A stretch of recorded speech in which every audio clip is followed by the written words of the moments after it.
ఇది అమెరికాలో అమెరికన్స్‌కి ఉద్యోగాల పరిరక్షణ అనే పేరుతో వాళ్ళు ఇదంతా చేస్తున్నా, దీని వెనక ఇమ్మిగ్రెంట్స్‌ని భయపెట్టాలి, ఇమ్మిగ్రెంట్స్‌ని రాకుండా చెయ్యాలి అనే ఒక రాజకీయ వ్యూహమే ఉందనేది అందరూ అనుకుంటున్న మాట.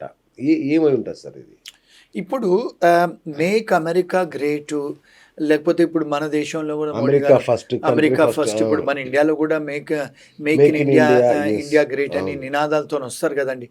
ఈయన మేనిఫెస్టోలో ఏం చేశారంటే, ఈయన ట్రంప్ గారు మేనిఫెస్టోలో ఏంటంటే, మేక్ అమెరికా గ్రేటు, అమెరికాకే నేను ప్రొడక్షన్స్ అన్ని ప్రొడ్యూసింగ్ చేసే కంపెనీస్ అన్ని తీసుకొస్తాను, మన అమెరికన్స్కు ఉద్యోగాలు కల్పిస్తాను, అంటే వాళ్ళకు శాలరీస్ కూడా ఇంక్రీజ్ చేస్తాను, ట్యాక్స్ ఎగ్జంప్షన్స్ ఇస్తాను. అంటే గతంలో చూసుకుంటే అమెరికాలో ఇన్కమ్ ట్యాక్స్ లేదండి. హ్మ్. యాక్చువల్గా టారిఫ్స్ మీదనే ఆ కంట్రీ నడిచేది అబ్బా! సెకండ్ వరల్డ్ వార్ అప్పుడు. సో తర్వాత ఇన్కమ్ ట్యాక్స్ అనేది తీసుకొచ్చారు అమెరికాలో. సో హ్మ్. ఆయన ఏం చేశారంటే, ఆయన అడ్వైజర్స్ గతంలో మరి కంట్రీ టారిఫ్స్తోనే నడిచింది కదా, మరి ఇన్కమ్ ట్యాక్స్ ఎందుకు వెయ్యాలి మన ప్రజల మీద అనే నినాదంతోనే వచ్చారు. అందుకని వారు టారిఫ్స్ వేస్తున్నారు, అమెరికన్స్ని గ్రేట్గా చెయ్యాలి, అమెరికన్స్కే ఉద్యోగాలు ఇప్పియాలని ఒక నినాదంతో వచ్చి వాళ్ళు గెలిచారు ఓకే. ట్రంప్ గారు. రెండోది ఏంటంటే, అమెరికాలో అండి ఇప్పుడు చూసుకుంటే చాలామంది ఇల్లీగల్ ఇమిగ్రెంట్స్ ఎక్కువైపోయారు. లక్షలలో కోట్లలో ఇమిగ్రెంట్స్ అయిపోయారు. ఇప్పుడు మెక్సికన్సే కానీ, అవును. సౌత్ అమెరికన్సే కానీ, చైనీస్ వాళ్ళు కూడా చాలా ఇల్లీగల్ ఇమిగ్రెంట్స్ ఉన్నారు. దారుణంగా. ఇండియన్స్ కూడా ఉన్నారు, చాలామంది ఉన్నారు.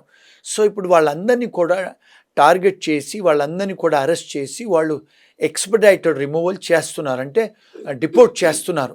అంటే చాలామందికి ఇప్పుడు ప్రతిరోజు నిన్నగాక మొన్న కూడా వాళ్ళు ఇప్పుడు చైనీస్ రెస్టారెంట్స్ మీద దాడి చేస్తున్నారు, అంటే రేడ్స్ చేస్తున్నారు.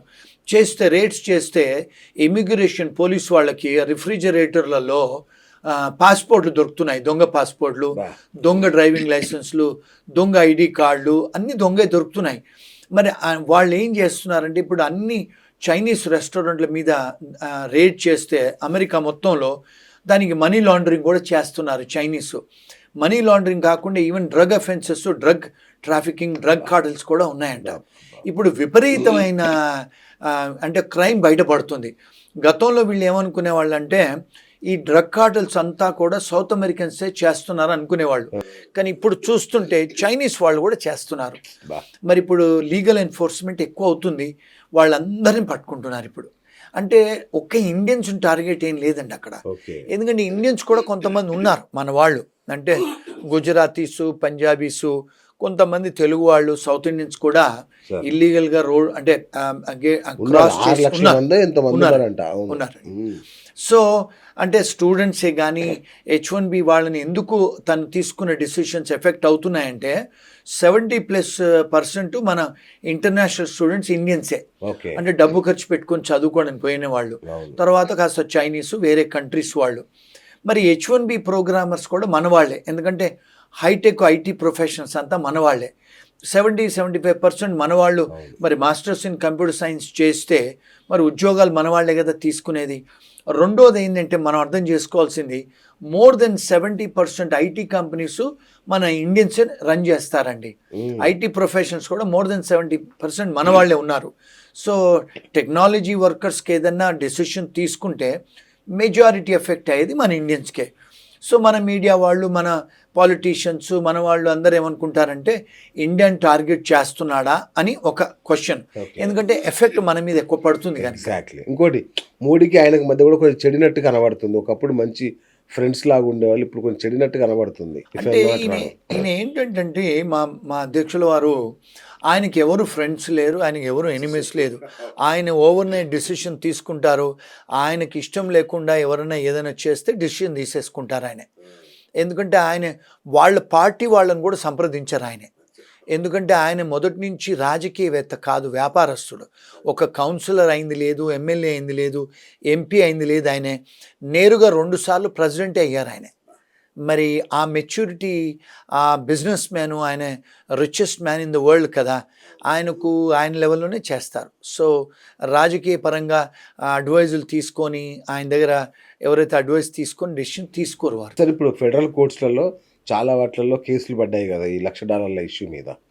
మరి తాత్కాలికంగా స్టే ఏమన్నా వచ్చే ఛాన్స్ ఉందా సార్? టెంపరరీ స్టే ఏమన్నా ఛాన్స్ ఉందా? అంటే ఎంత బలంగా ఉంది?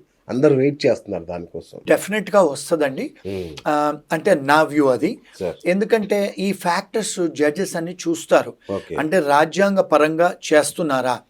రెండోది ఏంటంటే కొన్ని ఏవైతే వారు డిసిషన్స్ తీసుకుంటున్నారో Sure. ఇప్పుడు ఈ ప్రొక్లమేషన్ అది కూడా ఫీజు ఇంక్రీజ్ చేయాల్సింది అవన్నీ కూడా 2 హౌజెస్లలో అంటే సెనేట్లోను కాంగ్రెస్లో అది ఆమోదం పొందిన తర్వాతనే డిసిషన్స్ తీసుకోవాలి వారు. Exactly. కానీ వారు ఏం చేస్తున్నారు ఆ 2 అంటే మన దగ్గర ఇక్కడ ఎట్లయితే లోక్సభ రాజ్యసభలో అంటే ఆమోదం పొందిన తర్వాత చెయ్యాలి కదా, వారు అలాంటి ఏం చేయకుండా చేస్తున్నారు కనుక ఏమంటారంటే అక్కడ విశ్లేషకులు ఏమంటారంటే ఇది చెల్లనేరదు. అంటే అక్కడ లీగల్ స్కాలర్స్ కూడా Right. ఏమంటారంటే ఇది 2 అంటే అప్పర్ హౌస్ లోవర్ హౌస్ సెనేట్లోను కాంగ్రెస్లో ఆమోదం పొందిన తర్వాతనే వారు తీసుకోవాలి. చాలా మటుకు వారు డిసిషన్స్ ఏదైతే తీసుకుంటున్నారో అందులో ఆమోదం పొందకుండానే తీసుకుంటున్నారు కనుక చెల్లనేరదని కొంత విశ్లేషణ. ఎందుకంటే గూగుల్, మైక్రోసాఫ్ట్ లాంటివి అనుకోండి, $1,00,000 కట్టి తెచ్చుకుంటారు వాళ్ళ ఎంప్లాయీస్ని. ఎంతమంది అంటే తెచ్చుకుంటారు. కానీ స్టార్టప్ కంపెనీల పరిస్థితి ఏంటి? అదేనండి ఇప్పుడు దాన్ని డిస్క్రిమినేషన్ ఎఫెక్ట్ కదా. కదా. ఇప్పుడు మీరు పెద్ద కంపెనీస్కు మీరు ఫేవరెటిజమే కదా. ఇండైరెక్ట్లీ డబ్బున్న వాళ్ళే తెచ్చుకోవాలి, పెద్ద కంపెనీసే తెచ్చుకోవాలంటే మీరు ఫేవరెటిజమే కదా పెద్ద కంపెనీస్కు. Right. మరి పెద్ద కంపెనీస్కు మీరు ఫేవరెటిజం చేస్తున్నారంటే మీరు బయాస్ ప్రెజుడిసే కదా చిన్న కంపెనీల చాలా మీద. దారుణంగా. అంటే ప్రెజుడిస్ అంటే మీరు పక్షపాతం చూపిస్తున్నట్టే కదా. ఎప్పుడైతే ఏ డిసిషన్ అయినా ఏ డిసిషన్ ఎవరు తీసుకున్నా పక్షపాతంగా ఉంటే అది అమెరికన్ రాజ్యాంగం ప్రకారం చెల్లనేరదండి. సూపర్. సో అందుకనే ఇవి చెల్లనేరవు అంటే నా లీగల్ అనాలిసిస్. ఎందుకంటే నేను కూడా అమెరికాలో చదువుకున్నాను కనుక లా చెప్పగలను. అక్కడే ఉంటున్నారుగా మీరు. అవును. అమెరికాలో ఇప్పుడు మీరు ఏం చేస్తుంటారు సార్ ఎగ్జాక్ట్లీ? అంటే మన వాళ్ళకి ఉపయోగపడే ఇన్ఫర్మేషన్. అంటే నార్మల్గానండి నా అనుభవము నేను ఇండియాలో లా చదువుకున్నాను, ఇక్కడ Yes. కూడా ప్రాక్టీస్ చేస్తాను. లండన్లో లా చదువుకున్నాను, అక్కడ ప్రాక్టీస్ చేస్తాను. ఆస్ట్రేలియా కూడా లా చదువుకున్నాను, అమెరికాలో కూడా లా చదువుకున్నాను. మళ్ళీ పిహెచ్డి ఉంది ఆర్టిఫిషియల్ ఇంటెలిజెన్స్లో. నేను కొన్ని కన్సల్టింగ్ కంపెనీస్ కూడా అడ్వైస్ చేస్తూ ఉంటాను.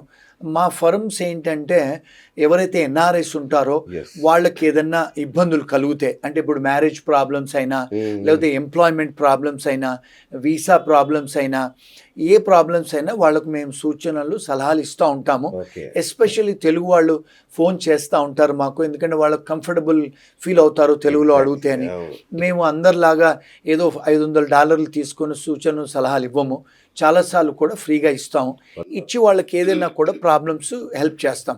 రెండోది ఏంటంటే ఇక్కడ అర్థం చేసుకోవాల్సింది మీ ప్రేక్షకులు, ఇప్పుడు మీరు ఒక ఇండియన్ అడ్వకేట్ దగ్గరికి వెళ్ళారనుకోండి ఒక విడాకుల గురించి, వాళ్ళు ఇండియాకు సంబంధించిన లా ప్రకారమే అడ్వైస్ చేస్తారు. అవును. ఇప్పుడు ఎవరన్నా మీరు యుఎస్ లా దగ్గరికి వెళ్ళారనుకోండి, మీరు ఒకవేళ హస్బెండ్ అండ్ వైఫ్ అమెరికాలో ఉంటున్నారు, టెక్సస్లో భార్యాభర్తలకు వాళ్ళకు విడాకుల ప్రాబ్లం అవుతుంది, పిల్లలు ఉంటారు, అక్కడ ప్రాపర్టీస్ ఉంటాయి, ఇక్కడ ప్రాపర్టీస్ ఉంటాయి. ఎవరన్నా మీరు టెక్సస్లో అమెరికన్ అటార్నీ దగ్గర పోతే ఆయన అమెరికన్ లా ప్రకారమే చెప్పగలుగుతాడు. మరి ఒకవేళ వీళ్లకు ఇండియాలో పెళ్లి చేసుకొని హిందూ ధర్మం ప్రకారం అక్కడికి వచ్చి విడాకులు తీసుకోవాలనుకుంటే మరి అక్కడ ఒక బిడ్డ పుడుతుంది, ఇక్కడ ఒక ఇండియాలో బిడ్డ పుడుతుంది, ఇక్కడ ప్రాపర్టీస్ ఉంటాయి, అక్కడ ప్రాపర్టీస్ ఉంటాయి. మరి ఏ కోర్టులోకి వెళ్ళాలి, ఏ న్యాయశాస్త్రం అప్లికబుల్ చేయాలి, ఇవన్నీ కూడా కాంప్లెక్స్ ఇష్యూస్ అండి. చాలా. ఇవన్నీ కూడా మేము అడ్వైస్ చేస్తాం. ఎందుకంటే